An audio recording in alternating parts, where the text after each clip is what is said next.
Good morning. I would like to welcome all participants and attendees to this first day of the SME Resilience event and to this plenary session. My name is Aniko Balogh and I will be your moderator during these sessions. I represent the organizer project CO-VERSATILE. We are a Horizon 2020 project supported by the European Commission. The project started 2 years ago, just after the breakout of the COVID-19 pandemic. Our aim is to strengthen the adaptation capacity and the resilience of the European manufacturing sector. As you know, our lives and works are still affected by the coronavirus pandemic. The COVID-19 crisis has been and is still a challenge for the European economy and the citizens. During this health crisis, it was vital that we not only protect the critical sectors of our economy, but also our assets, technology, and infrastructure. And more importantly, we need to protect jobs and employees. But the economic impact of the crisis included the possibility to adapt to these disruptions too. So the main challenges of the past 2 years were the disruptions of the supply chain, the repurposing and the adaptation of the manufacturing processes to the new needs, ramping up the workforce and to scale up production, and the shortages of raw materials and components. So during this upcoming 3 days, you will get an introduction to the project, learn more about the CO-VERSATILE insights and results in delivering a rapid response to such emergency situations and the challenges described. So first, I would like to tell you some words about our agenda. After my introduction, we will listen to the keynote presentation. Then our project leader will present CO-VERSATILE. The next presentation will be about digital transformation highlights. And finally, you will get an introduction to the digital technopole, which is the final result and marketplace of our project. After that, you will have the opportunity to visit the digital platform, the digital technopole, and also we have an expo after this session where you can meet all the CO-VERSATILE partners and you can have a live chat with us. So first, I would just like to introduce our keynote speaker, who will be Kumardev Chatterjee.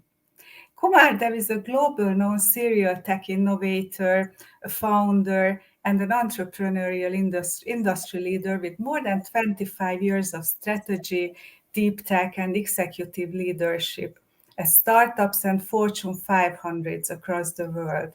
In 2020, he was selected as one of the 10 most innovative global artificial intelligence executive by Analytics Insight magazine, and in 2019, inducted into the prestigious Progress 1000 list of London's most influential leaders in technology.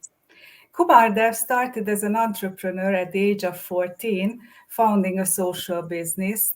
He was the youngest employee at Adobe Worldwide at 17 and built his first tech company at the age of 19 during the first internet boom. Aged 21, he built the world's first mobile app for live sports scores that served over 1 million viewers for one of the world's largest English portal, HT. In 2021, he co-founded and was chief product officer and director of the world's first cognitive multi-billion-dollar Metaverse at Neom. Prior to that, he was the founder and the CEO at Unmanned Life, which he led from a 3-person startup in London to a global company that partnered with leading Fortune 500 firms and was featured as an innovation leader by Forbes, CNN, BBC, and others. Kumardev also founded the European Young Innovators Forum a decade ago, which was recognized for its work and impact by President Obama, Chancellor Merkel, and major institutions like the WEF. His areas of expertise include artificial intelligence, crypto, NFTs and digital assets, autonomous drones, robotics, 5G, Industry 4.0, smart cities, and urban mobility. So a very warm welcome to Kumardev Chatterjee, our keynote speaker. Thank you very much, Dr. Aniko, for this very detailed introduction. And also, I'd like to thank CO-VERSATILE, innomine, SME Resilience Days, and of course, the European Commission for giving me the honor to present here today as a keynote speaker for the SME Resilience Days. And thanks to everybody who has joined. And I hope that the next 2 days will be very engaging and that we will all learn together.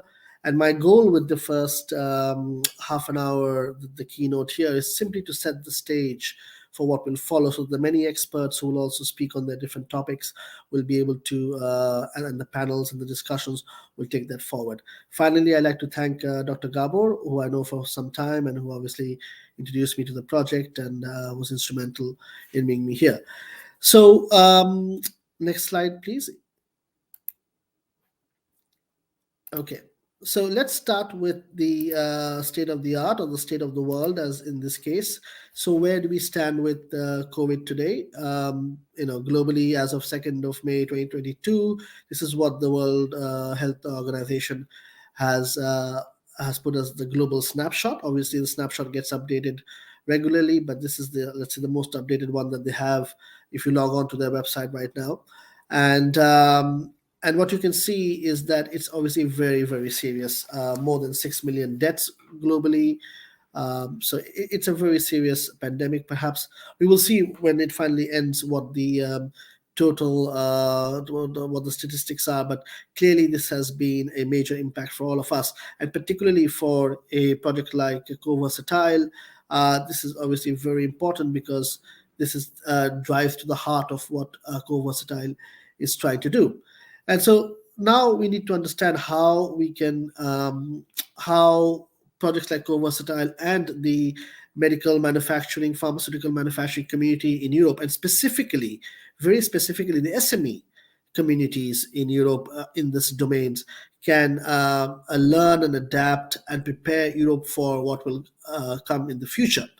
And whenever we talk about the future, of course, the first thing that people would say is, well, once this pandemic is over, what else is going to come? So, you might have already heard about the unexplained hepatitis cases that are going around, more than 200 now in different countries around the world in young children. Of course, there was the whole Zika incident that is now resurging.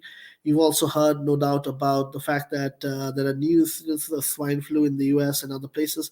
So, given the fact that we are in a climate emergency globally, there is no question, I think, in the experts' mind that we will have more pandemic-like events.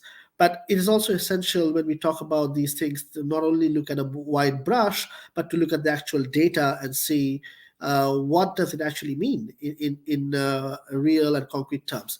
Next slide, please. So if you look at this slide, I've from our colleagues at McKinsey, they have done a very good analysis of what it actually means. So what is the magnitude, in other words, of the disruption caused by an event like a pandemic compared to, let's say, an event like a global military conflict, which also unfortunately also is a possibility in 2022. But things like the financial crisis that we have gone through in Europe and globally in the last decade, trade disputes, and other things.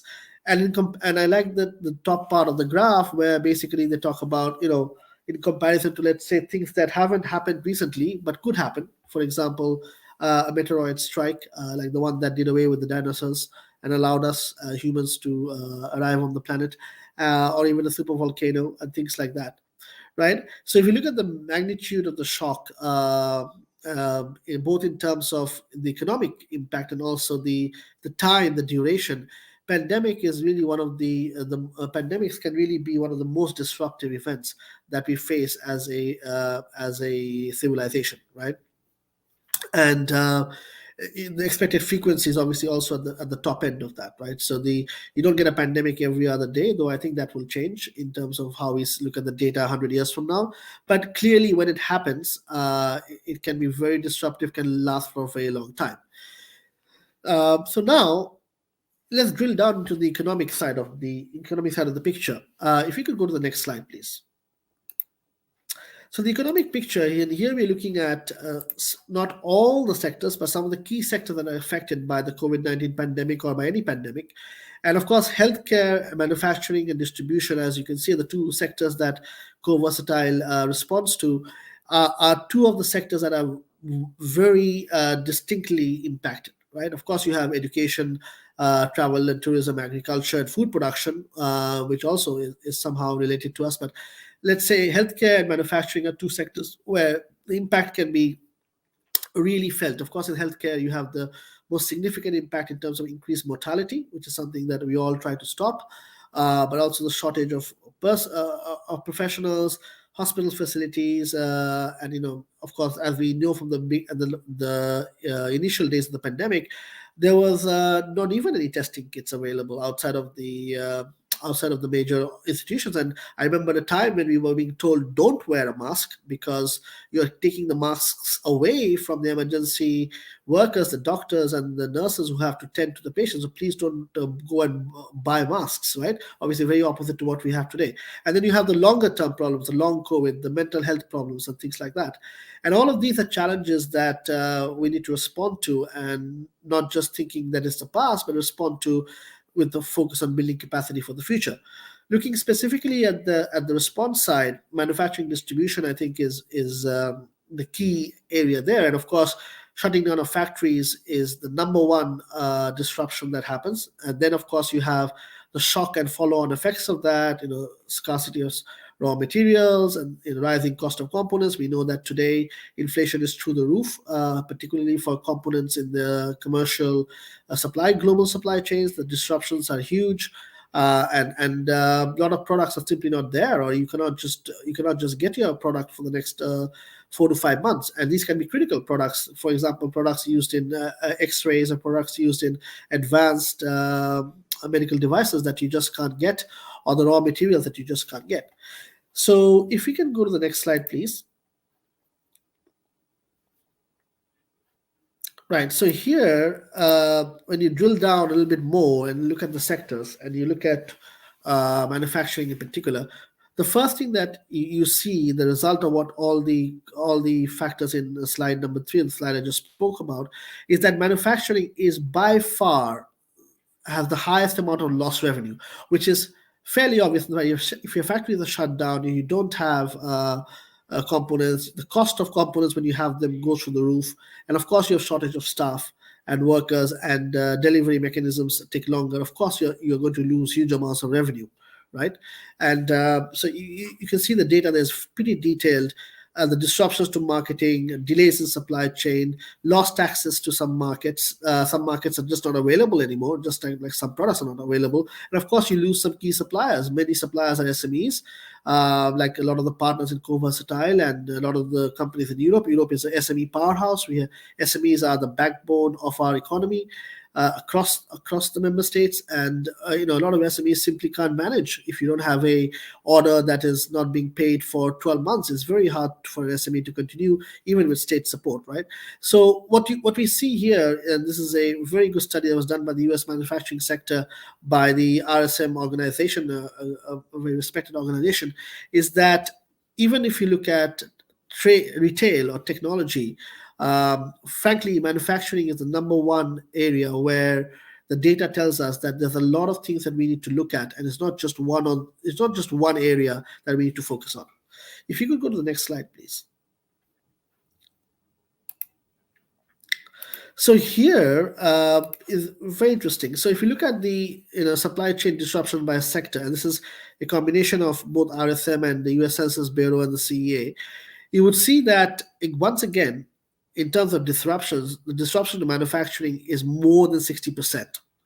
That is frankly huge, right? I mean, of course, the disruption to construction, retail, wholesale is there, but more than 60% of the industry being disrupted by a pandemic-like event is massive. So just in terms of recovery and just in terms of bringing things back to where they were before a pandemic, the amount of effort, the amount of uh, you know let's say resources that have to be invested is massive, right? And what is key over here, and we'll see that in the lessons learned and how to move forward, is that it's no longer enough to just focus on traditional recovery mechanisms, and no longer enough to think about how we could go back to what was business as usual.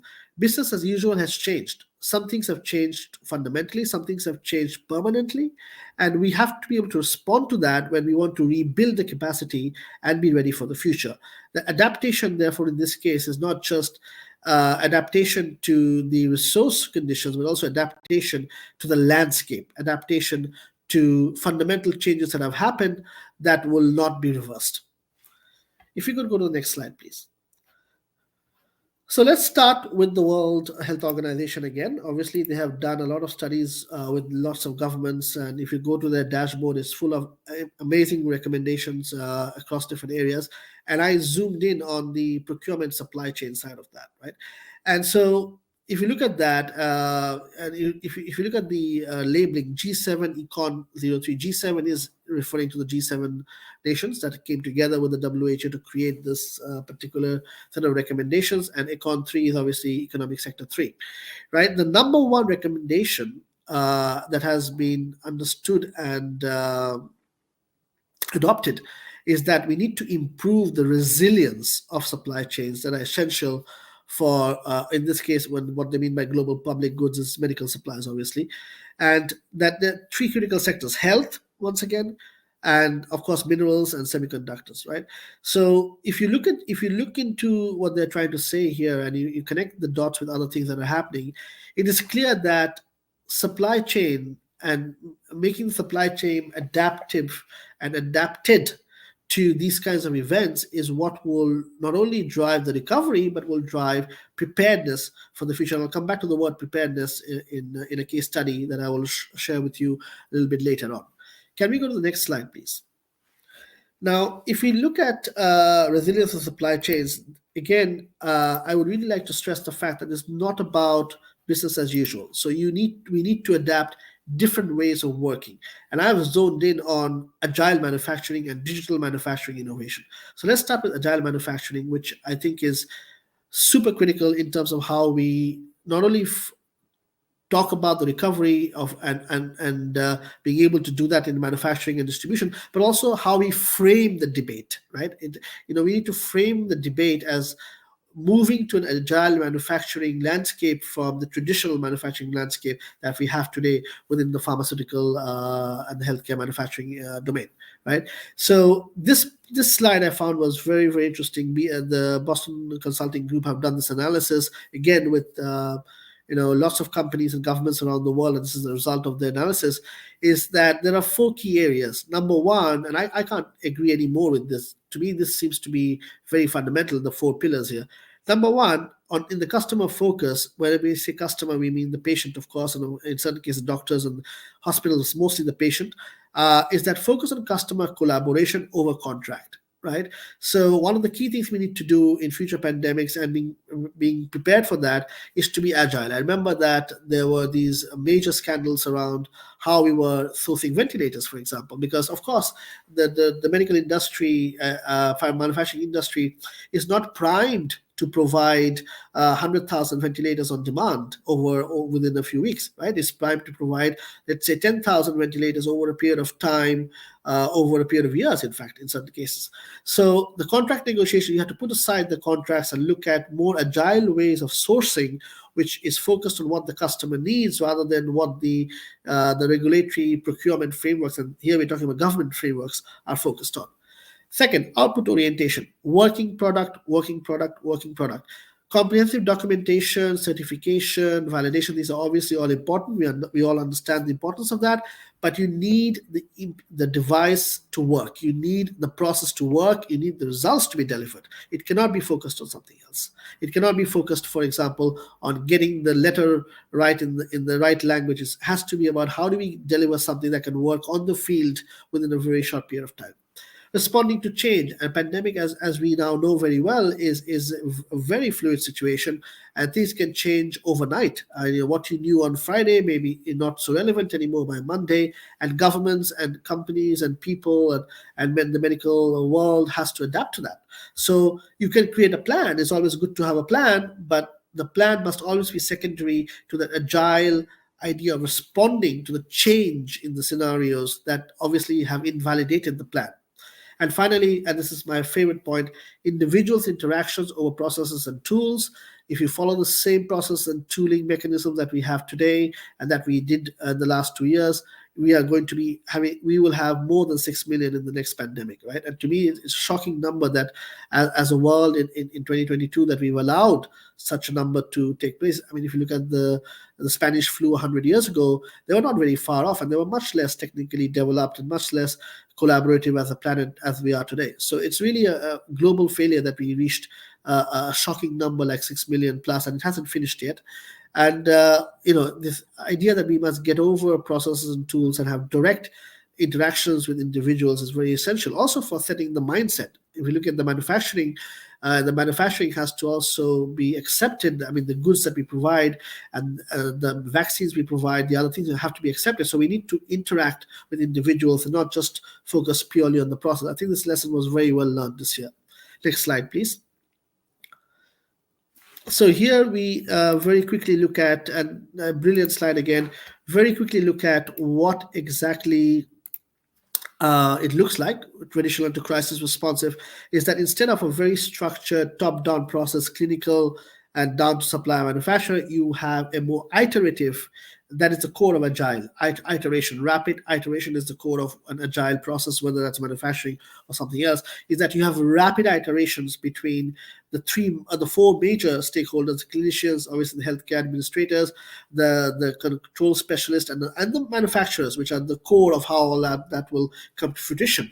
And there has to be rapid iterations, and therefore you shorten the time between the problem definition and approval. And of course, yes, in low to medium scale manufacturing, you ultimately you will have to sacrifice initially some improved quality control for a period of the emergency, but that's essential, because otherwise the manufacturing tools, mechanisms, and projects and processes will not be able to respond very effectively to what is required by the problem, and how that problem is evolving. I think that is even more important than how the problem evolves. Like today we have new problems while we've solved some of them, so we have to evolve our approach to how we address these problems.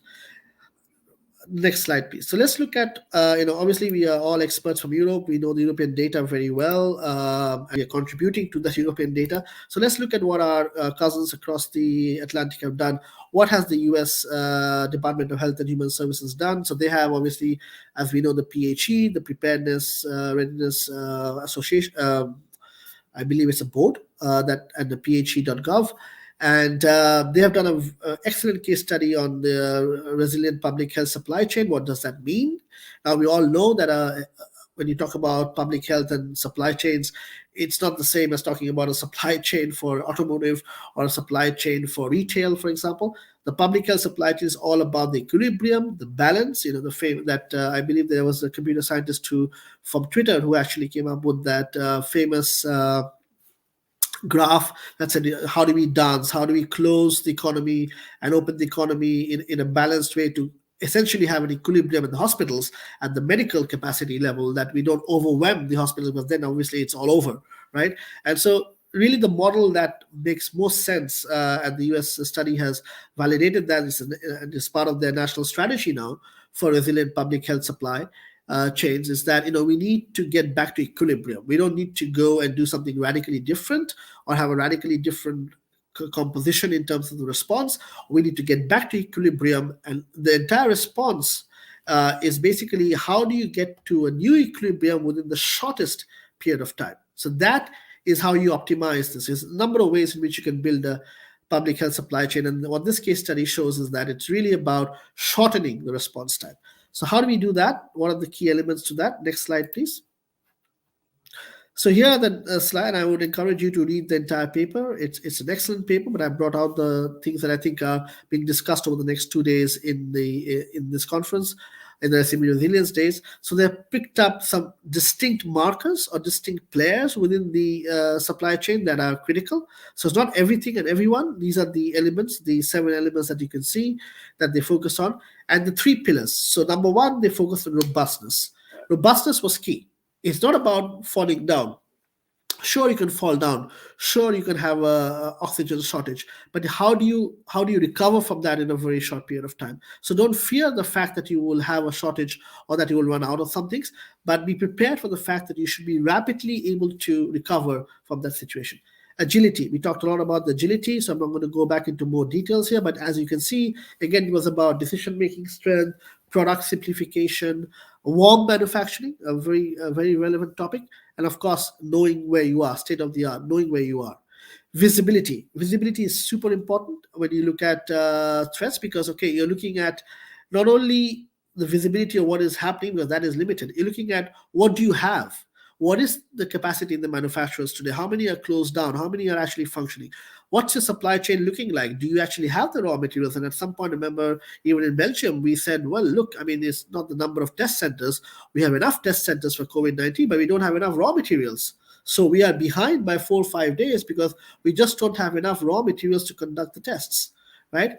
And of course, the analytics that comes with that, and the private sector engagement, in other words, which is for me, the engagement with the SME sector. That is super important. So if you put all of this together, it's very clear again from this case study, as it is in Europe, that we need to focus on giving SMEs the tools and the mechanisms and the funding and the resources to be able to get to that level.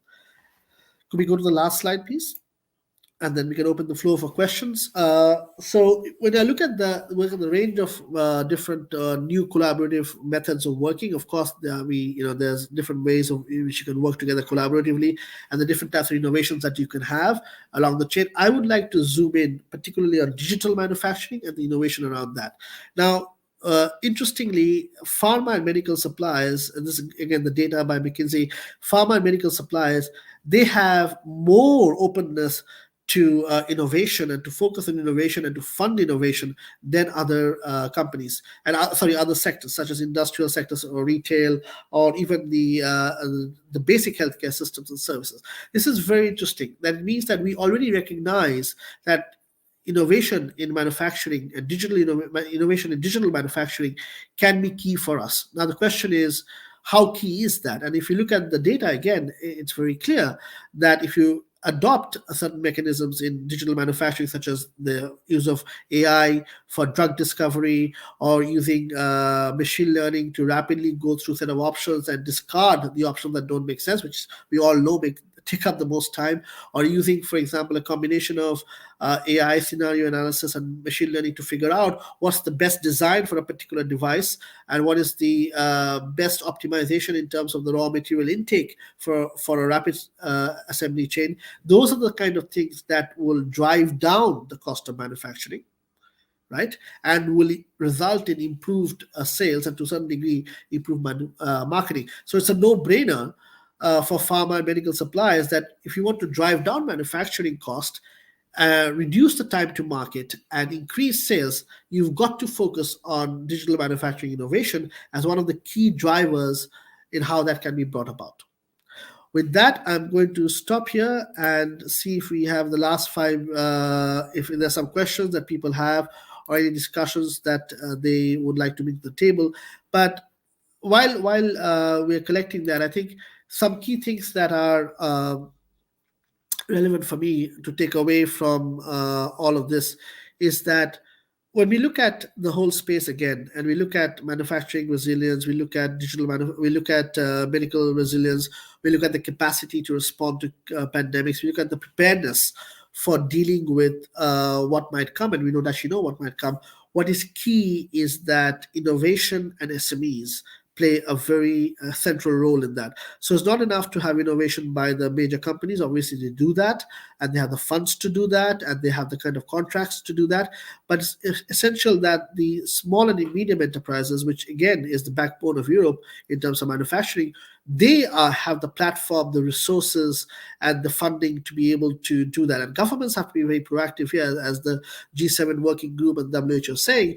There has to be the public procurement that is focused on SMEs. There has giving them an advantage over large and established companies in certain cases, of course, without causing market disruption and without violating WTO rules. But there has to be some sort of mechanisms to help that. There also needs to be, let's say, more funding for rapid innovation. And in the EIC, the European Innovation Council, has done a very good job of that for SMEs. But perhaps there is something that we can for the SME instrument. I was one of the guys who was behind the design of the SME instrument for startups, but I was obviously more technically focused. There was a bit on clinical trials, but there's not so much.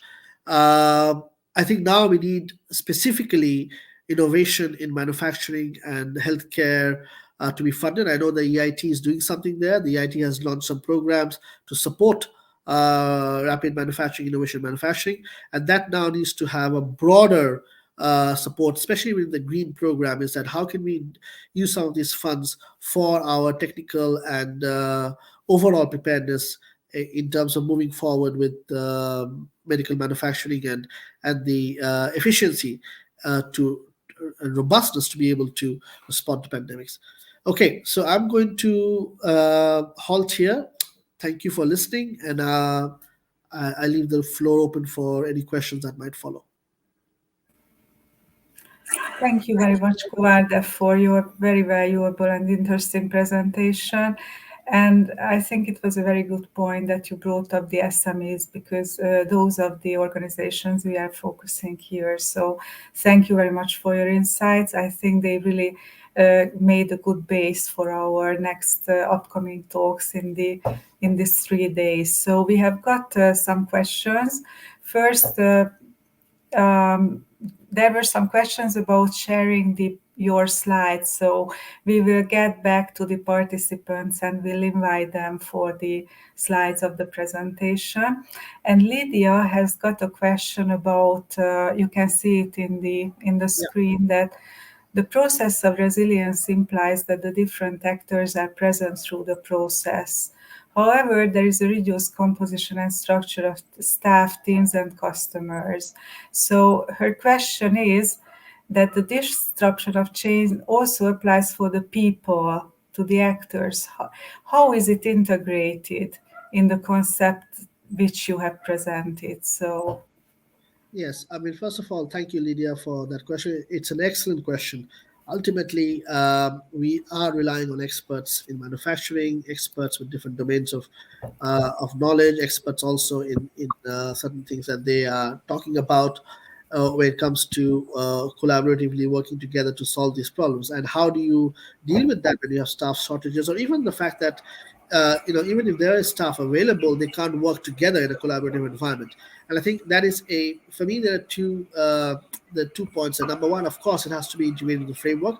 I believe the Agile Manufacturing framework that is being proposed by the RSM does integrate that.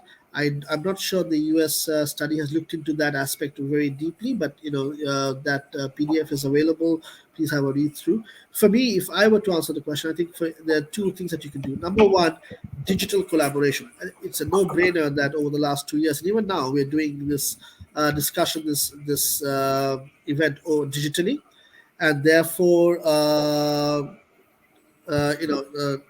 digitally. So therefore, there is something there that can absolutely be worked upon. What is not happening digitally is the ability to go into a lab and work on a culture together, for example, or the ability to go into a lab and work on configuring and testing a device together. And the solutions to that are not straightforward because the technologies for that were not very mainstream. But one technology that will make a lot of sense there is the metaverse. And the metaverse, it'll take a couple of, it's not ready yet. So, I know there's a lot of hype about the metaverse, and I'm one of the 15 architects of the 15 metaverses that are currently being built. So, but nevertheless, nothing is ready yet, and it's still 2 years away. But when it will be there, you will be able to get onto the metaverse and actually collaborate and have robots, robotic arms, perform the operations at the other end. So Industry 4.0 is moving to Industry 5.0. And what you will see in the 5.0 is a combination of the digital with the physical. Industry 4.0 was about making the industry digital. Now it's about combining the digital and the physical. And that will be one way in which we will solve the collaboration issue when there is shortage of staff or the fact the staff cannot work together. But there is an opportunity here, I think, for projects like CO-VERSATILE and others to look at what kind of a framework do we need to actually integrate this issue of the shortage of staff and expertise while you have to respond very quickly to an evolving pandemic. And I think that's an unanswered question today that should definitely be explored in the coming days and maybe in the next project. Yeah. Yes, thank you very much. Actually, we will have a section dedicated to that on the 5th of May. So Okay. Lydia and everybody who is interested in this aspect of shortages, please just register for our section about ramping up workforce and learning at the workplace and knowledge sharing. So we've got another question. I don't know whether we have got enough time for that, but let's just have it. So Saskia is asking how the metaverse can be used with the customer or the patient. Yes, thank you, Saskia. So this is I could talk hours about this because I'm building it, but with Neom, obviously not building it myself. You don't build a metaverse in your work from home office. So I'm building it for Neom, but effectively and other organizations. But effectively, the metaverse will, uh, as I sort of mentioned, will blend the digital and the physical. So what you will have is instead of going to a doctor's office, for example, or going to a hospital for something, you will be able to do that on the metaverse where the virtual hospital and the virtual facilities will be available. Now, you obviously saying, okay, that's great, but how does somebody take my temperature? Or how do I, if somebody, if I'm prescribed a certain medicine, how do I get that? That integration will happen behind the scenes. So your temperature will be taken by sensors. You will have a sensor pad, just like you have a mouse pad today. You'll have a sensor pad. In fact, this is not innovative. We already have that but here the integration will be the innovation really. So the sensor pad will be there, and before you actually get to your appointment, which will be a virtual appointment, your avatar meeting your doctor's avatar or your specialist avatar, they will already have the data on you, and they will know what is going on. And then after that, it'll be simply saying, okay, this is what it is. Here is the prescription. You will not have to take the prescription. It will automatically be sent to the pharmacy that is nearest to you. The data will be available, and the pharmacy will home deliver it to you, and that chain will happen. Now, this is obviously one use case, and it gets more complicated when you talk about collaboratively working together or going to a surgery, for example. That's where you will have to use robots. And so this is the part that a lot of people are missing about the metaverse, is that, and for me it's a no-brainer because obviously I have background in autonomous robotics and in the metaverse, so I can bring the two together. But what will happen is that the metaverse will lead to a lot of robots, especially medical robots, being used. Healthcare is one of the largest use cases for the metaverse, and particularly when you're looking at countries that are more challenged in terms of their infrastructure and access. That is where one area of innovation would be: how do you deliver these services interactively and humanly over a platform that is not just a video call? Okay, thank you very much, Kumardev.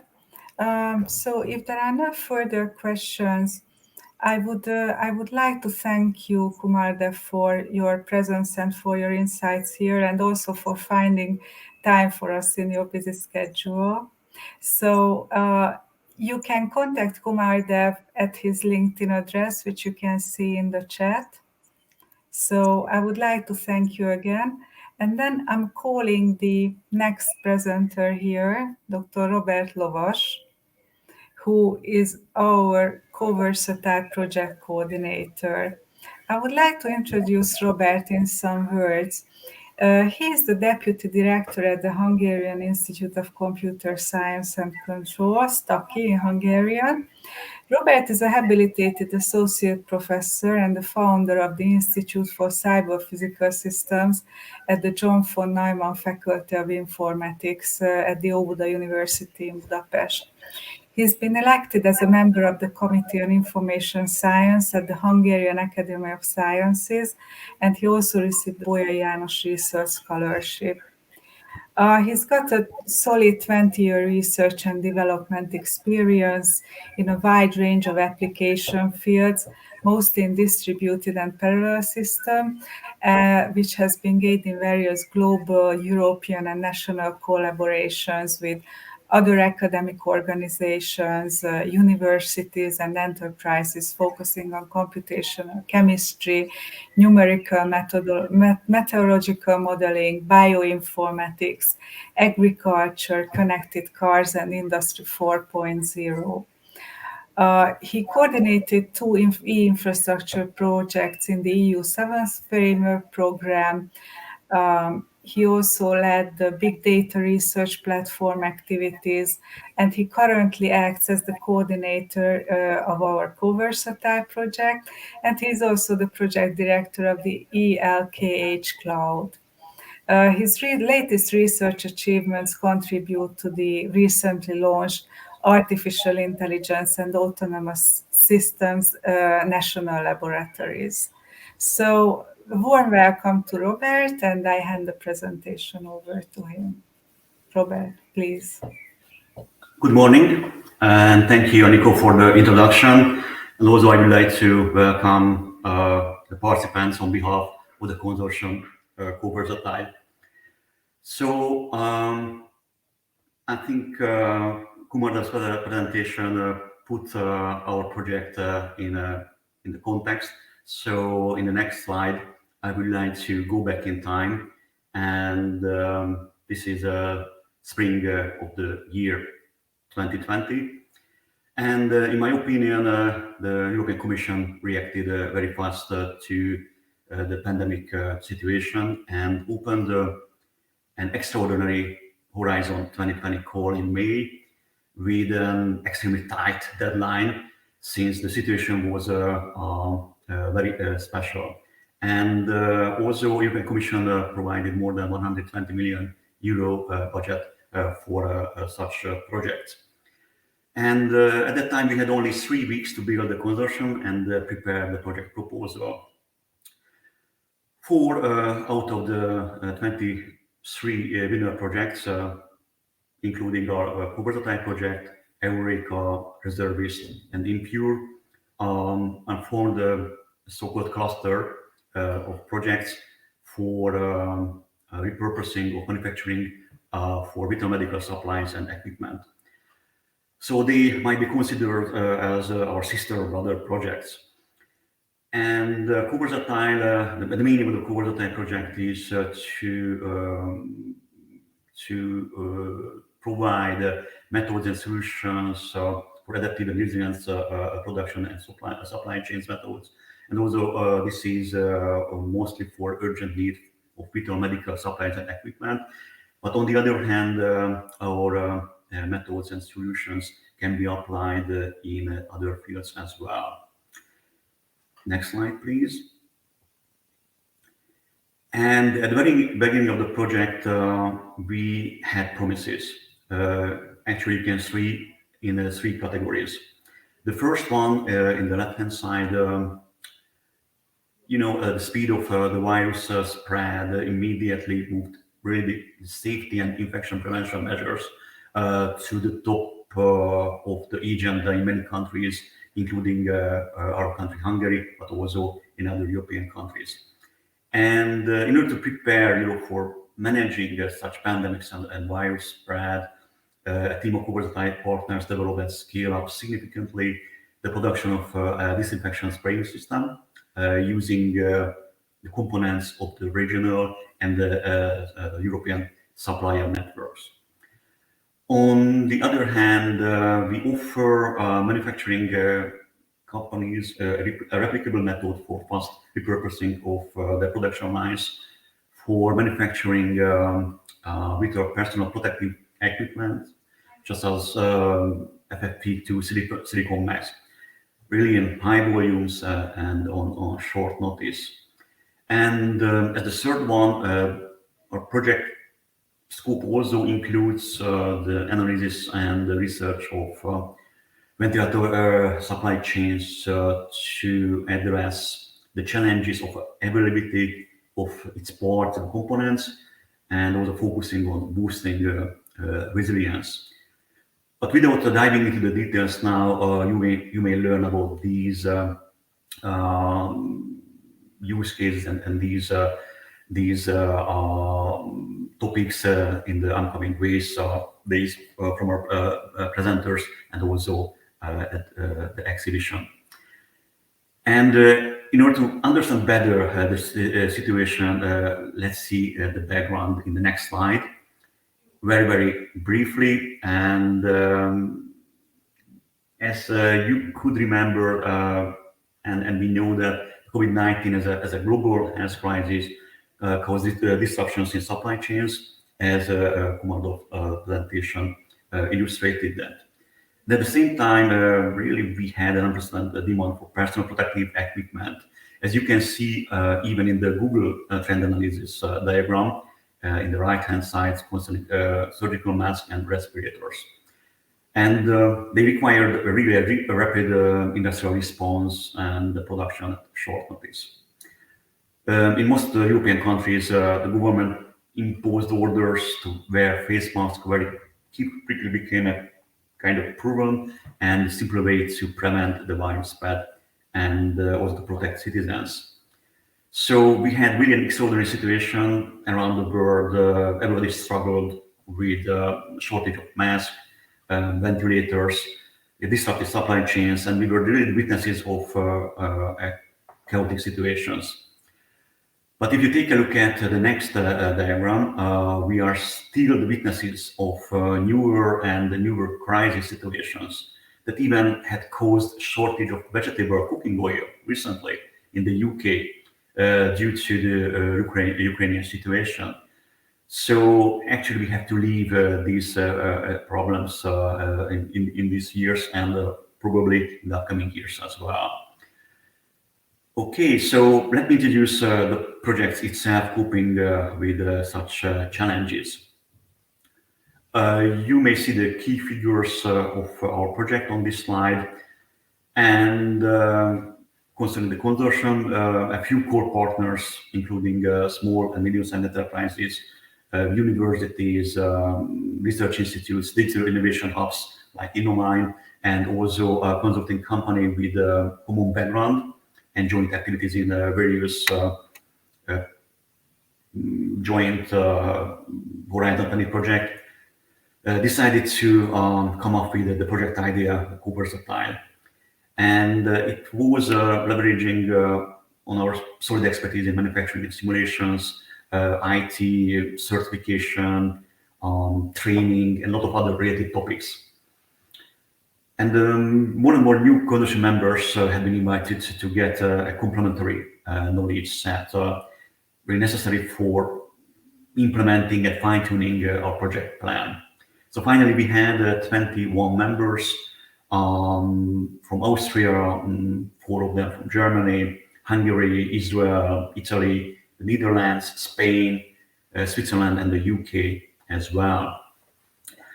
To be honest, I used to coordinate other European projects, as Aniko mentioned, and our research institute, SZTAKI from Hungary, coordinated altogether more than 15 European consortia. So that's really to make the long story short, taking the leadership was really a straightforward and obvious decision from me and from our institute to really have the society, companies, the healthcare sector, and also their stakeholders in fighting with COVID-19. Also, I would like to emphasize that the project is only 2 years long, so we have a very dense plan and schedule. And we could start the work even from D0 when we submitted the project proposal. So that's why you can see the +4 months in the duration. And it was really, it allowed us, by the extraordinary Horizon 2020 call. Okay, and concerning our concept on the next slide, the project built upon really a range of research and innovation industry-driven initiatives to deliver different demonstrators of very, very flexible and ambitious 48-hour industrial response capability at scale to cope with the sudden spikes in demand that I showed you before of strategic projects, products, and also for kind of qualification or release of manufacturing settings. So the overall project concept is outlined on this figure with 4 key topics of actions, and these are represented in different colors.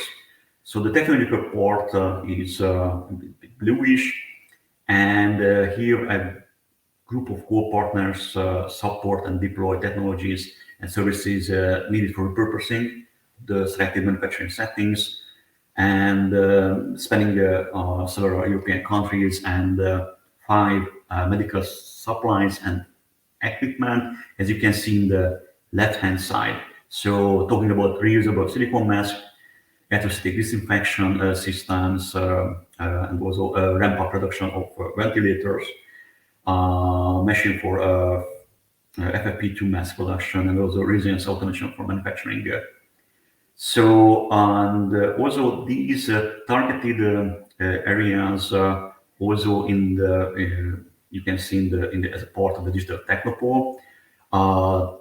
They can be considered. The first one is the manufacturing simulation, and these are based on high performance computing, cloud computing, GPU accelerated computing, and so on.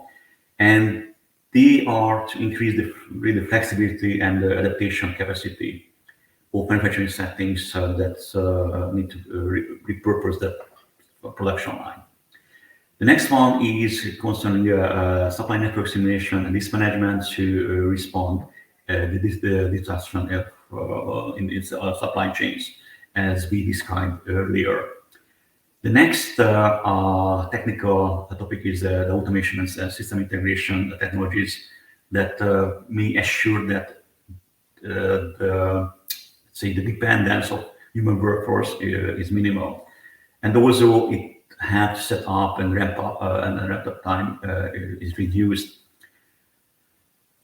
And the last one is about the certification, training, and qualification of operators through, let's say, virtual reality, augmented reality, human-machine interface modeling, and automated assessment to assure that personnel of repurposed production lines is provided with the right knowledge and to operate with proper safety and quality standards.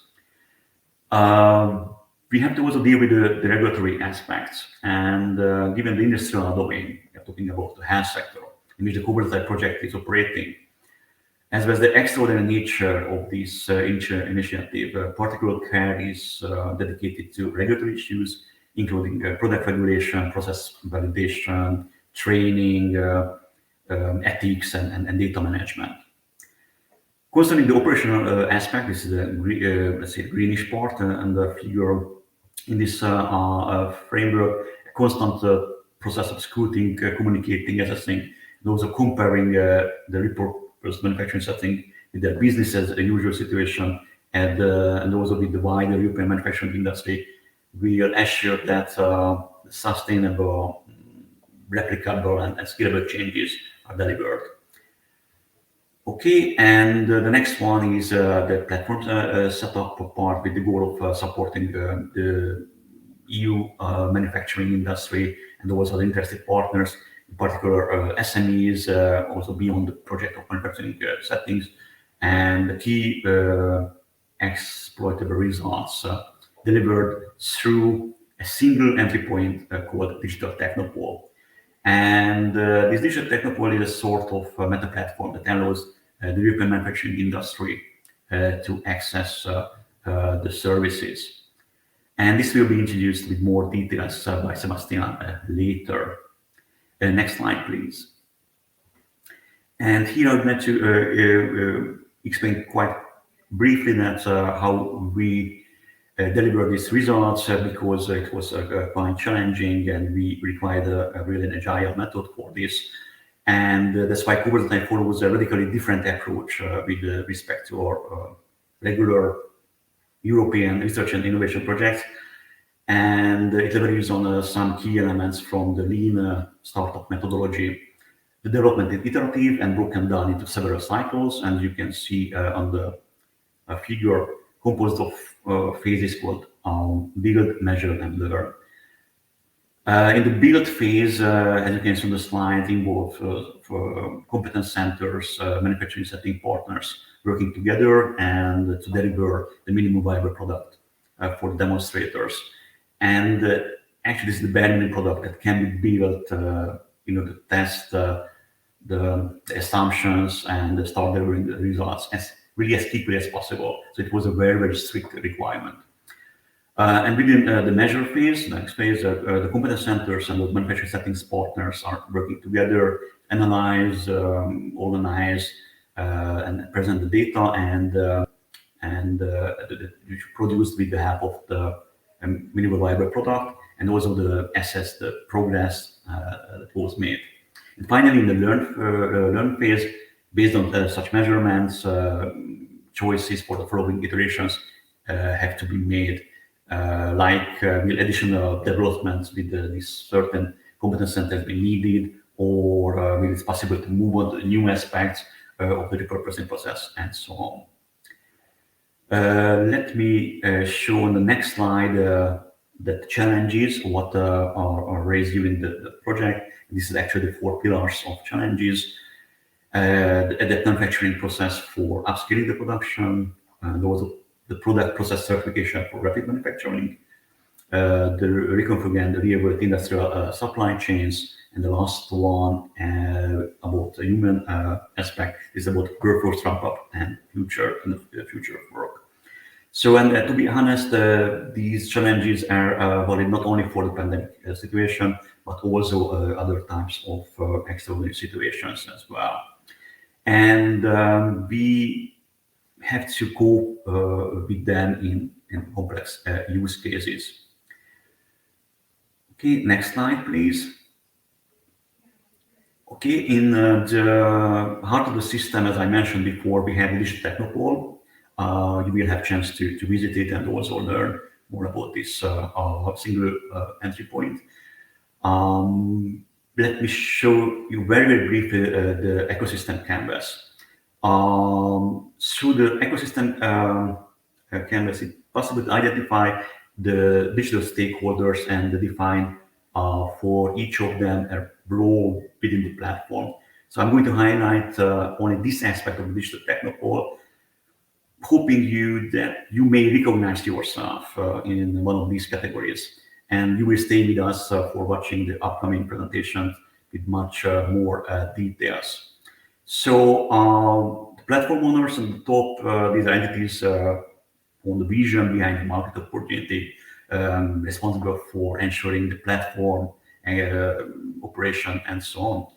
And we have different partners that create the additional value and collaborate with the platform owners with the deeper relation. Actually, these are professional value creators and digital innovation hubs, professional associations, and so on. They tend to specialize in niche product or service, and are becoming better and better in time. Concerning the peer producers, these entities are really interested in providing value on the supply side of the ecosystem and marketplace. They are seeking for real opportunities to improve their professionality and honing their capabilities toward the performance. And also we have the peer consumers there, and these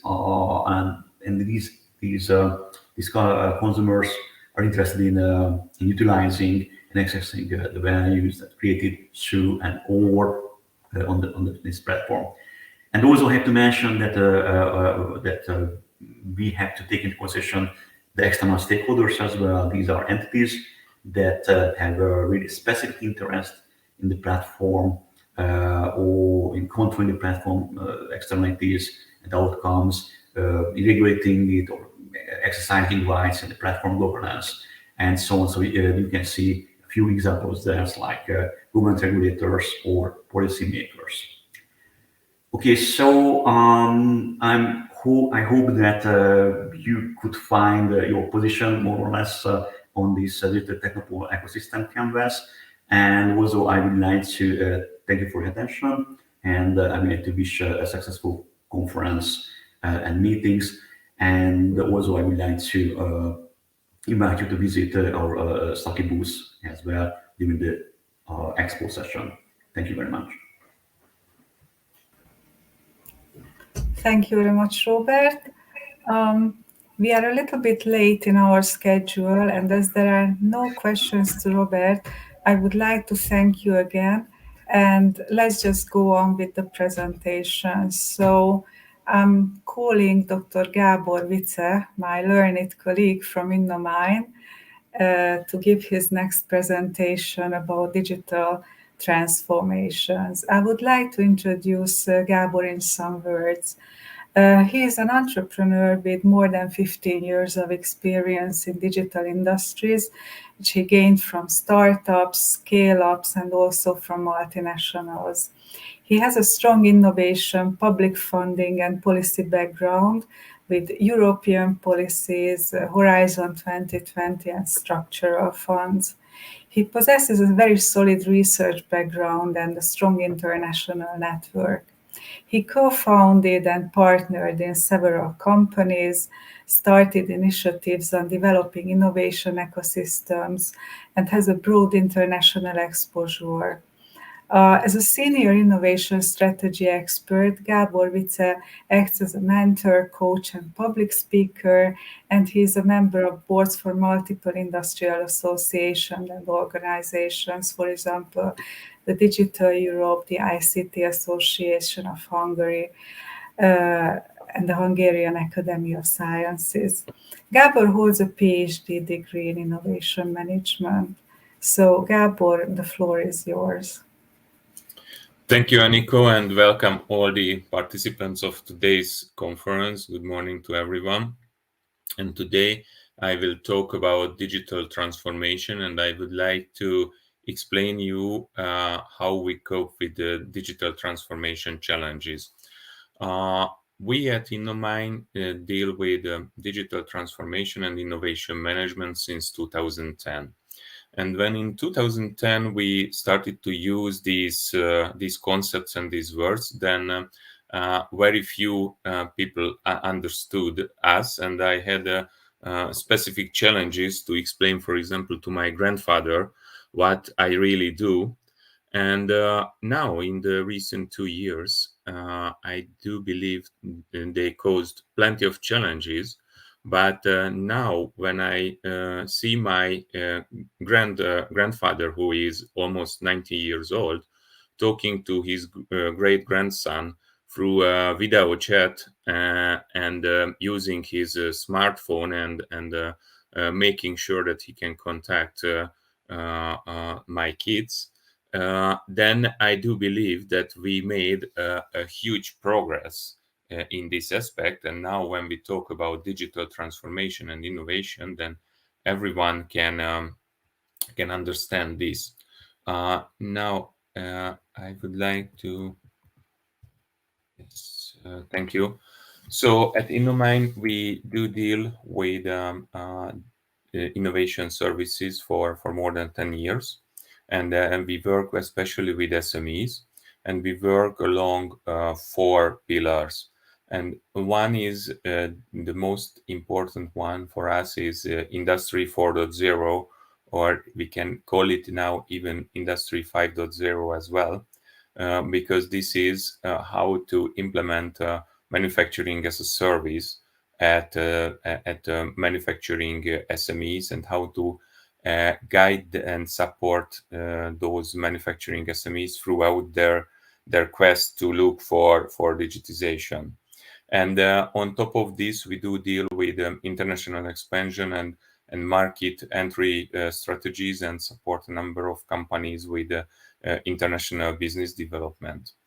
And In this context, we do work from Budapest, from Hungary, but we do have also other offices, and in Europe, most of the innovation activities are supported by public funds, and we also deal with public funds, how to use European funds in the most efficient way to boost the competitiveness of SMEs.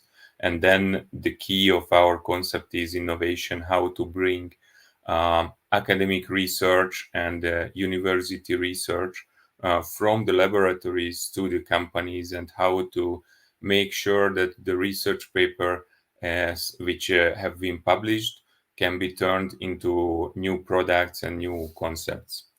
And next slide, please. Yes.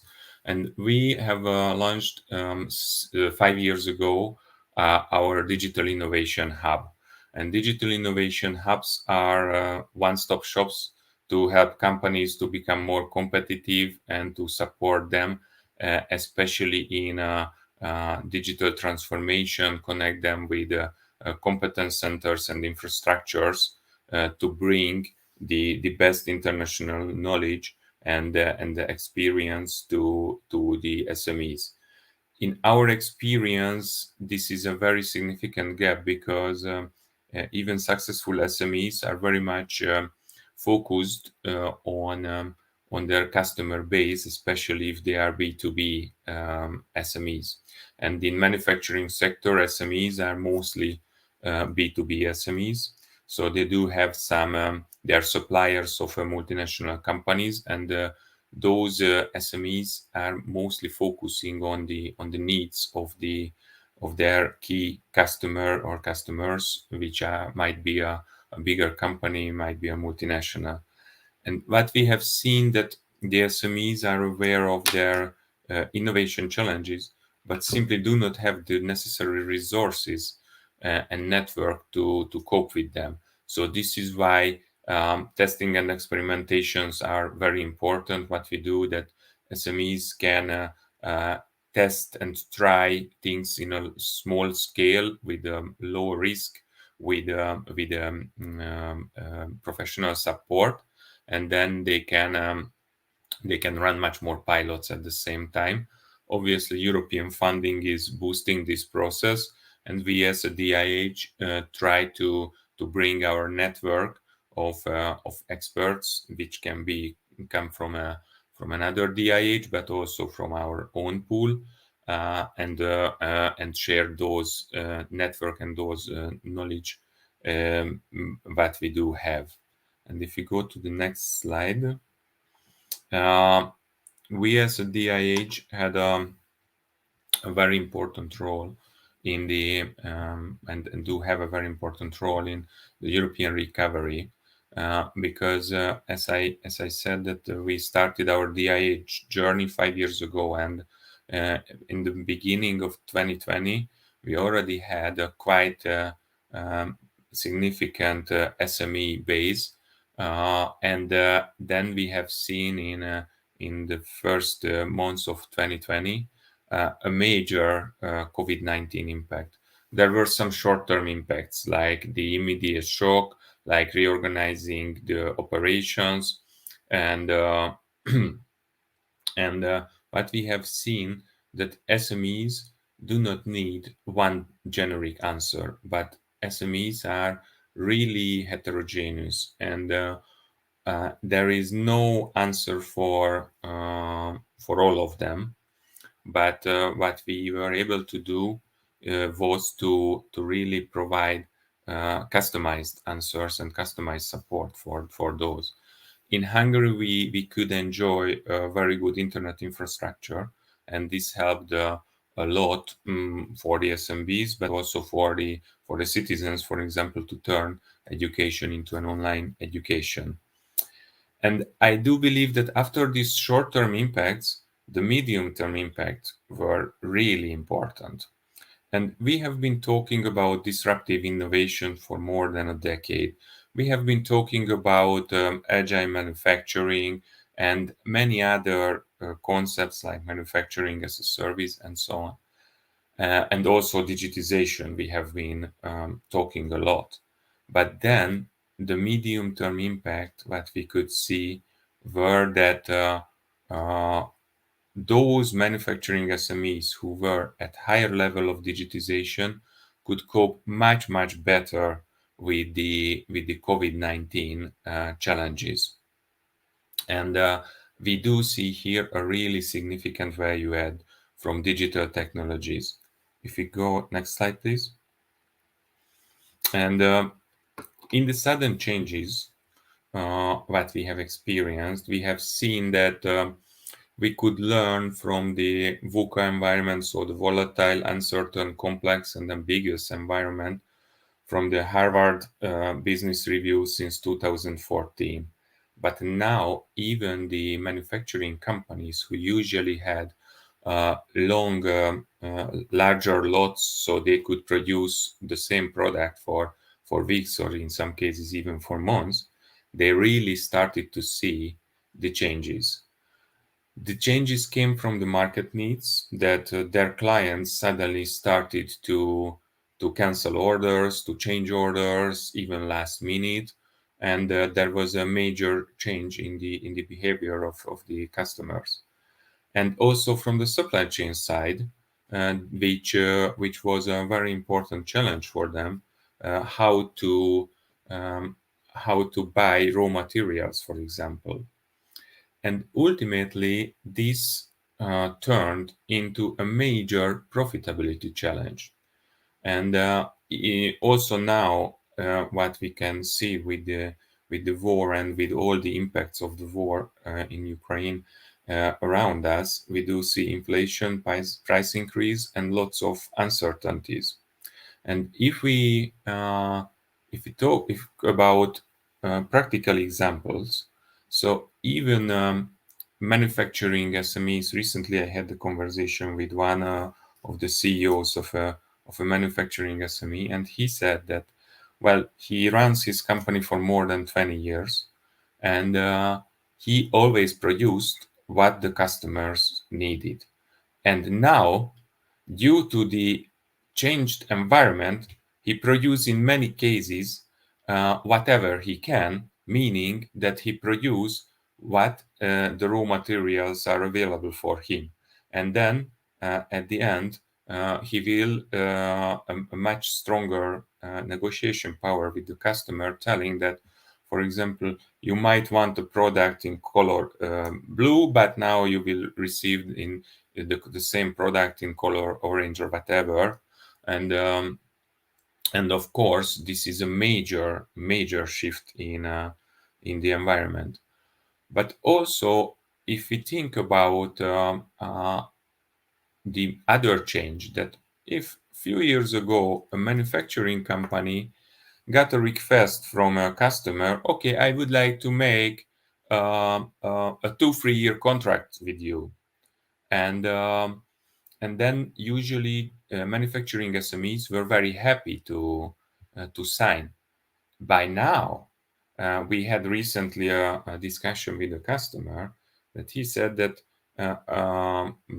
this was a manufacturing SME working mainly in logistics in the agricultural segment, and he said that the energy prices are impacting a lot their costs.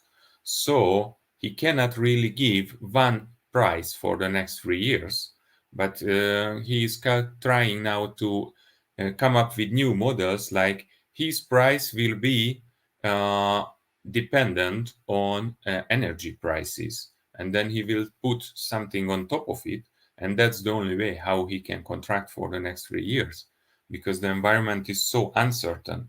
And I think that these examples shows very well how much the changes impacted the current environment. A friend of mine from the US said that now what we can conclude, that the whole manufacturing world is in delay. Next slide, please. And what we could see, that digital transformation and the digitization level of manufacturing SMEs are a key competitiveness differentiator, because digital transformation is not only bringing IT to the factory. It is about rethinking operational models, experimenting new ones, and become more agile in the ability to respond to any changes. And of course, this whole mindset change was already present before the pandemic, but the pandemic has put a major shift in terms of the CEO level thinking on how important digital transformation is for the manufacturing companies. Because before the COVID, this was a nice to have thing to increase productivity. But now, after the COVID and in the current market situation, digital transformation is a must-have just to sustain operation and be profitable. And we as Innomine are working on that. And when we talk about digital transformation, this is a huge elephant. And how we can eat an elephant, of course, bite by bite. And what we have developed is a measurement system and a digital transformation strategy and the methodology how to support companies. And next slide, please. And our methodology, which came from last year, showed that we did this analysis in our own ecosystem, where already digitally sensitive companies and CEOs were interviewed.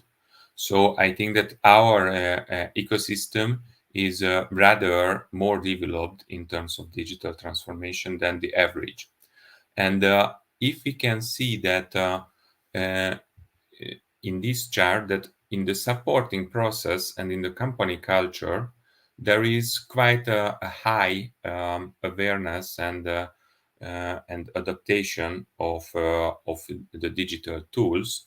If we think about the support process at a manufacturing company, this basically mean accounting, and this, if I will simplify it a lot, means that most manufacturing SMEs does have an ERP system and do use office application, emails, and this type of electronic communication.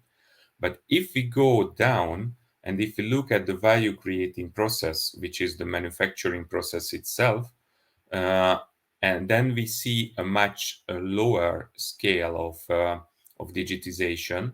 This means that the data from the manufacturing process doesn't go digital, so this stays in the factory.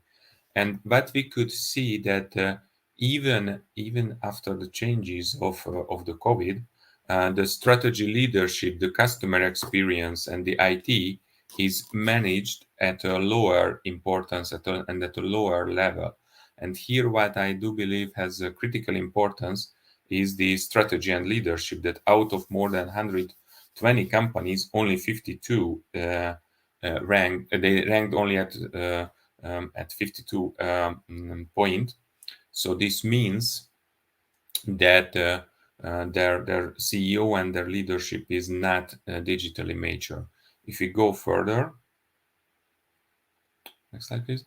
Yes, this means that there are very few innovators among the SMEs, and we have analyzed different graphics and researches, and I do believe that in our ecosystem, the ratio of the advanced companies, which is around 50%, are a bit higher than the average, because these came from companies where we do have a significant impact, and we do know that we work together. So this is, I think, a very important point, that SMEs really need support and in digital transformation, and they need customized support. Next slide, please. And what is behind those figures? That strategy, especially digital strategy and planning, are of critical importance. The digital skills and the workforce, and especially the shop floor, what happens on the shop floor is critical. So transformation is needed also in the heads of the people. And this is very similar like the first question after Kumardev's presentation, that I think the people are key for the digital transformation.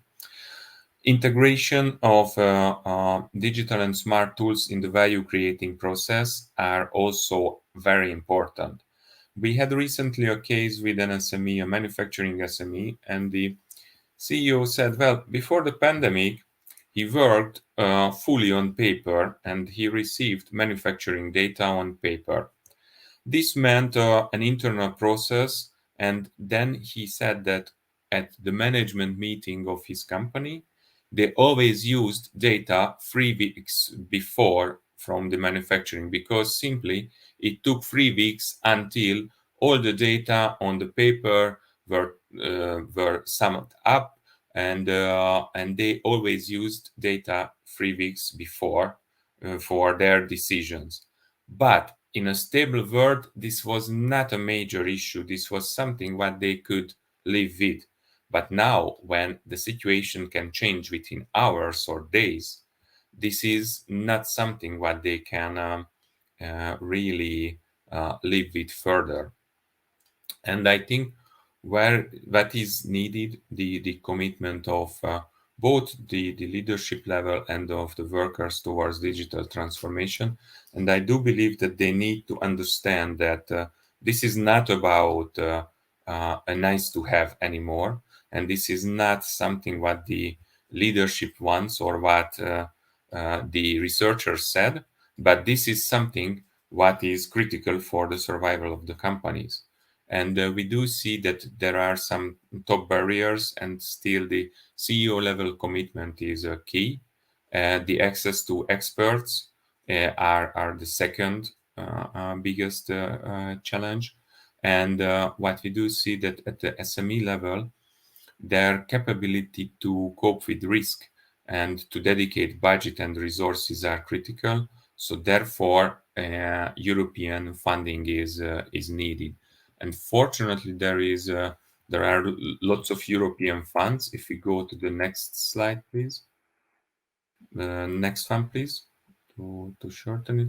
So even with our with innomine as digital innovation hub, in our practice, we did have multiple projects with the so-called cascade funding, which is a mechanism invented by the European Commission for supporting especially SMEs. And projects like the Digit Brain, the Nanias, the Cloud Factoring were all projects into this aspect and according to this concept. And there are lots of funds, so I encourage all the SME partners and the SME representatives to check out the funding and tender portal or the innomine website to look for funding and to look for further support. And with this, if you go to the next slide, I would like to thank for your attention and wish you lots of success in your digital transformation quest.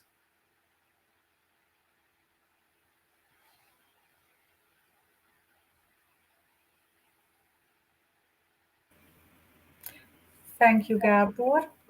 There are some questions here in the comments area. One of them is, have you seen any good practices where an SME was mastering the response to a shock? Well, thank you, Aniko. I think that's a very important question. And I do believe that, as I outlined, that SMEs are very heterogeneous. So there is not one response for all. There are some tools and techniques what can work at the SMEs level, but they need to be customized. Recently, one of the SMEs we have been working, for example, in the Digit Brain project, the manufacturing SME, we used sensors to to collect data from the shop floor, and then with one of our partners and ISV developed the solution for them to optimize their production planning and scheduling, and then they could go from the paper-driven manufacturing management to a fully online manufacturing management. And we designed and introduced a system called OptiMaps, which allowed them to collect all the information from the sensors from the manufacturing shop floor and optimize their production plans and schedules according to the customer's need, do certain changes. And the biggest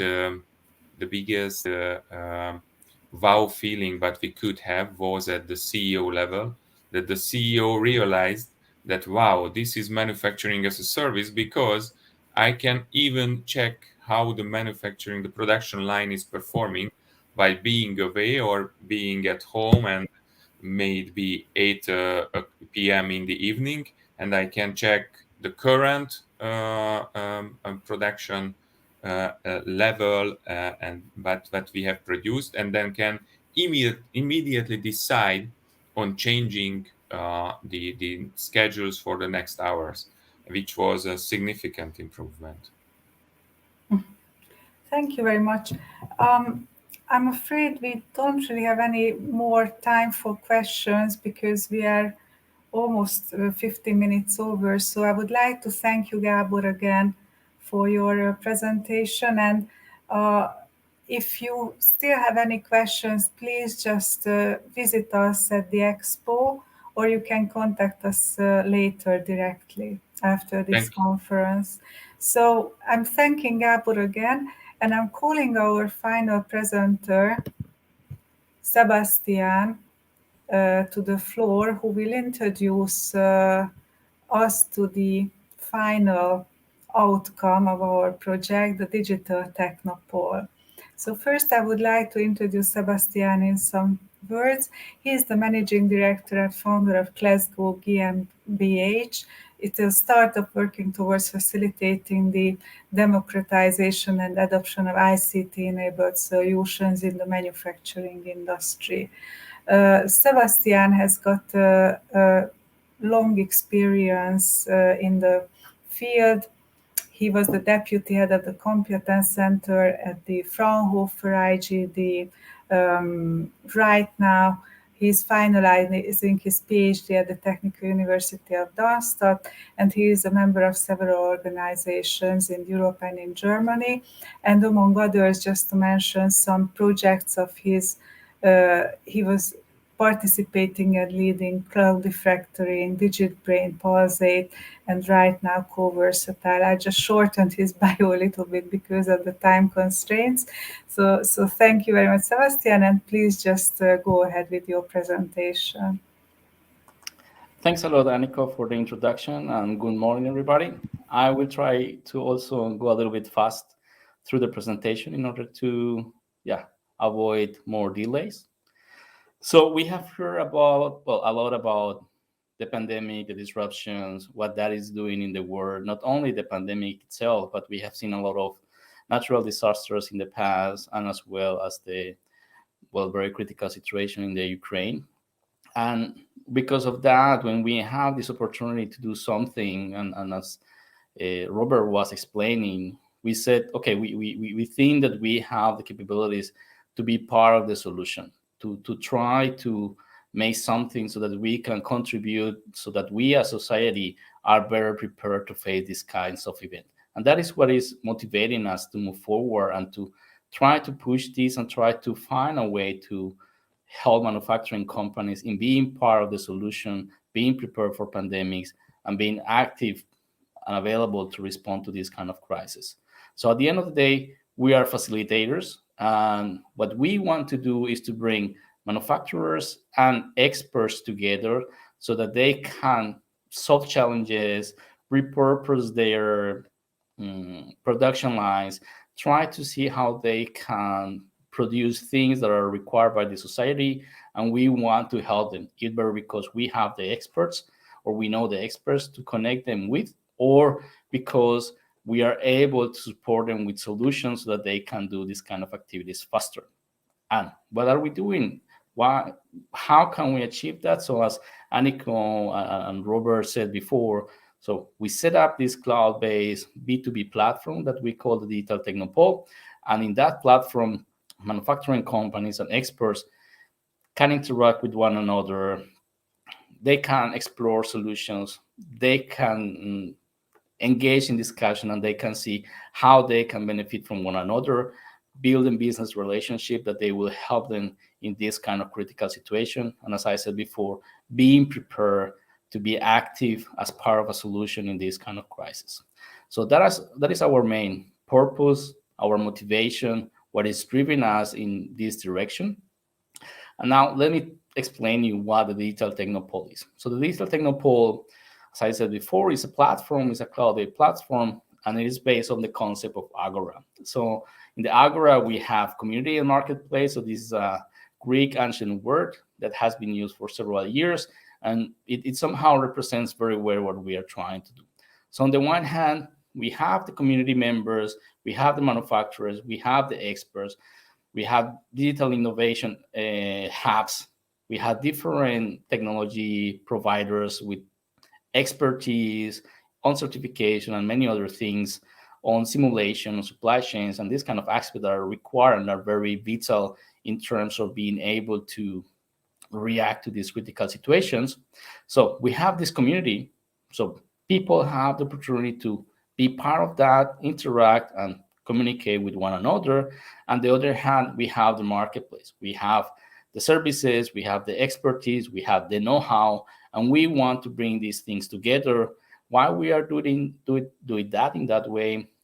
Because based on the experience, so as you have seen before, we are a group of people working for quite a long time together, and because of that, we were relatively in a very good position to propose such a project and to propose and to be part of that kind of solution.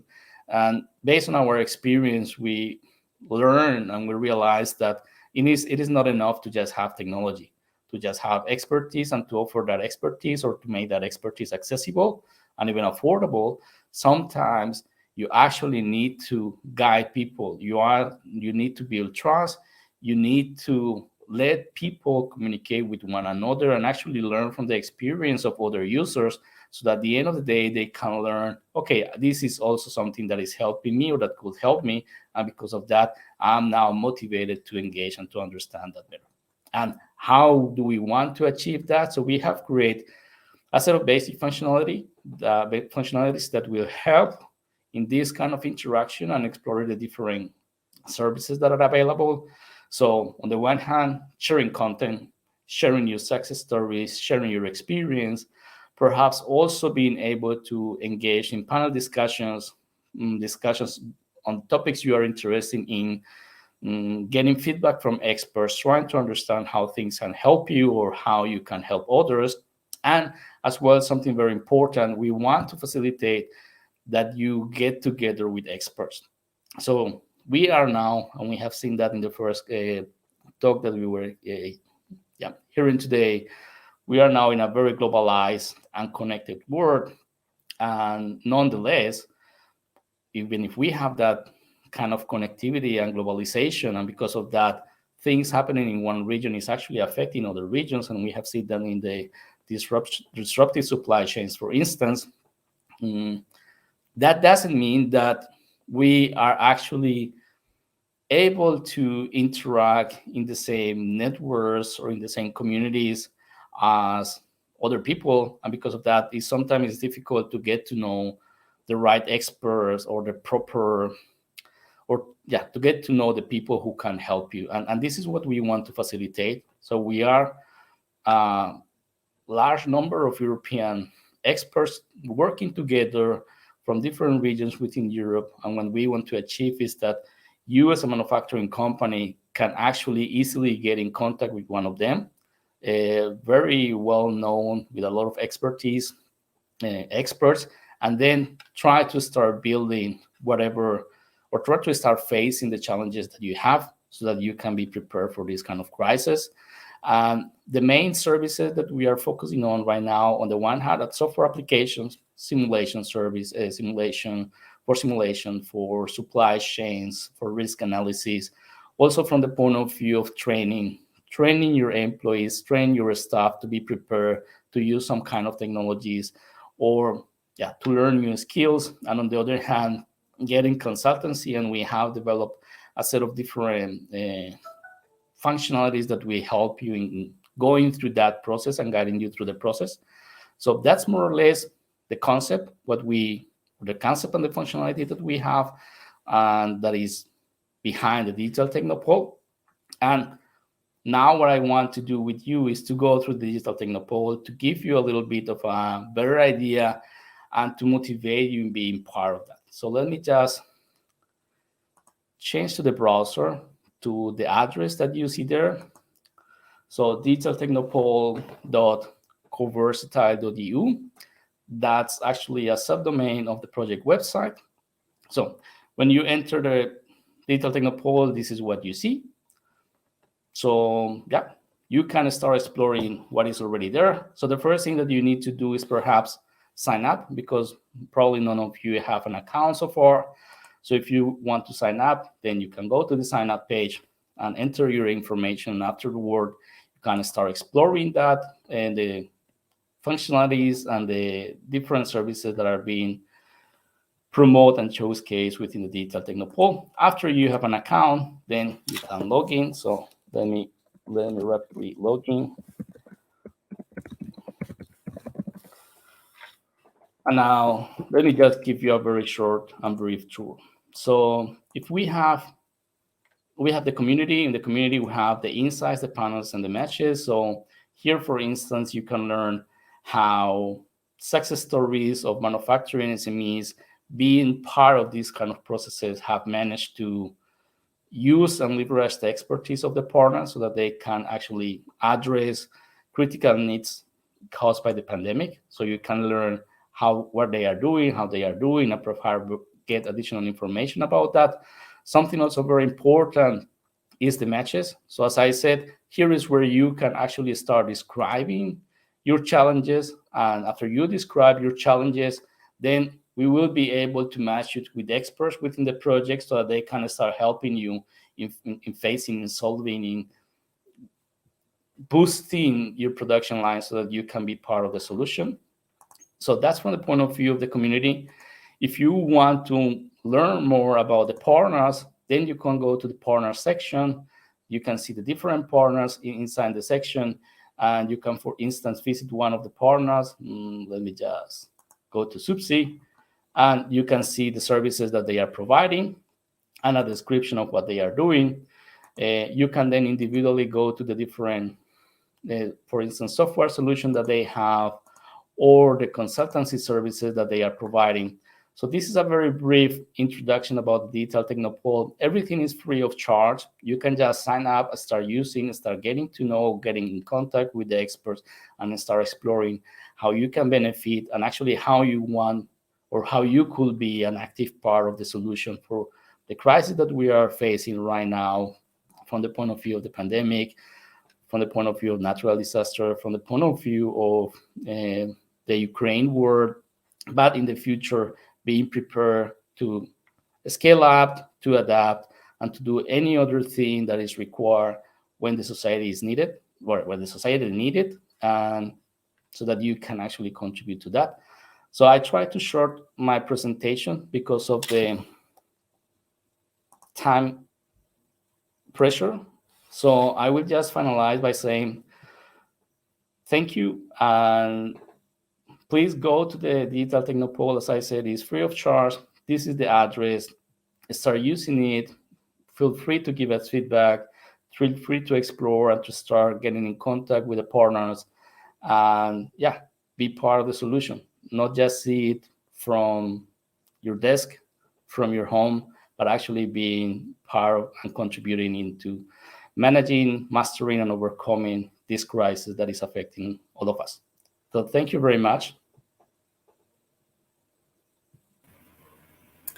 Thank you very much, Sebastian, especially for your consideration for the time constraint. And I think that was a wonderful introduction to our most important feature.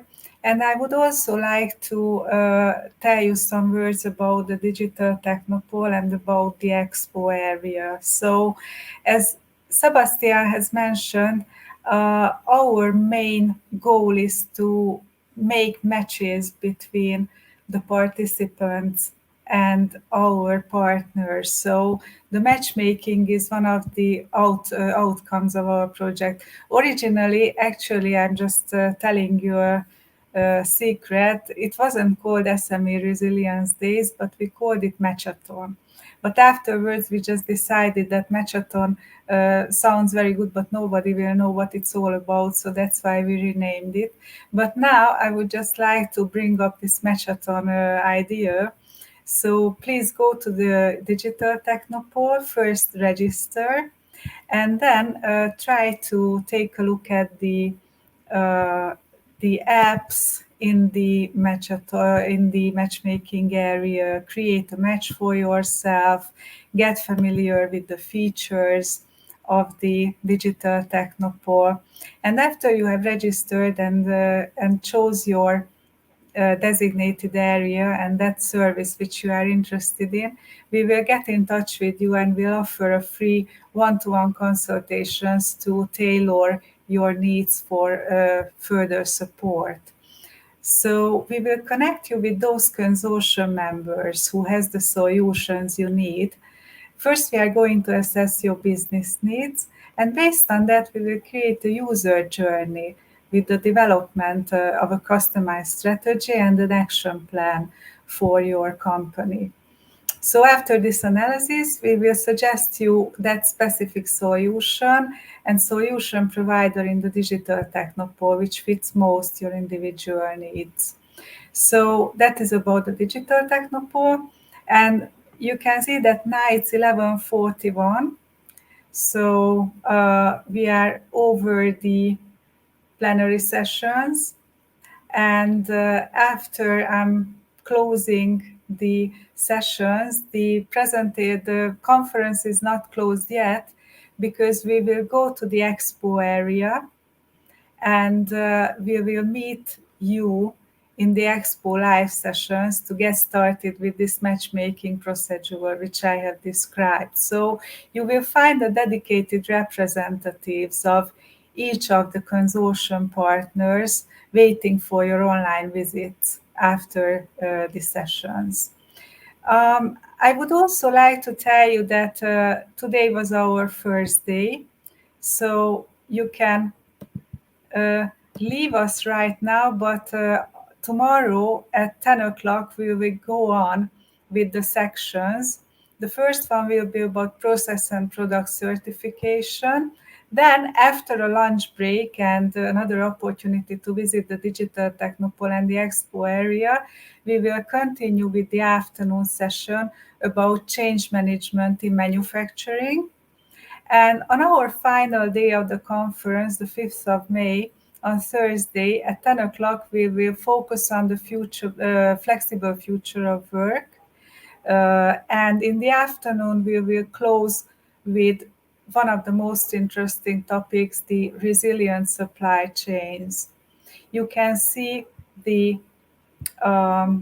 topics here on the bottom of the page. So basically, this is all. Thank you very much for participating. Thank you for your interest. Please visit the Digital Technopole and we will see you at the expo area. And as a closing 2 minutes, let's just watch a short video about the CO-VERSATILE project. See you. Bye.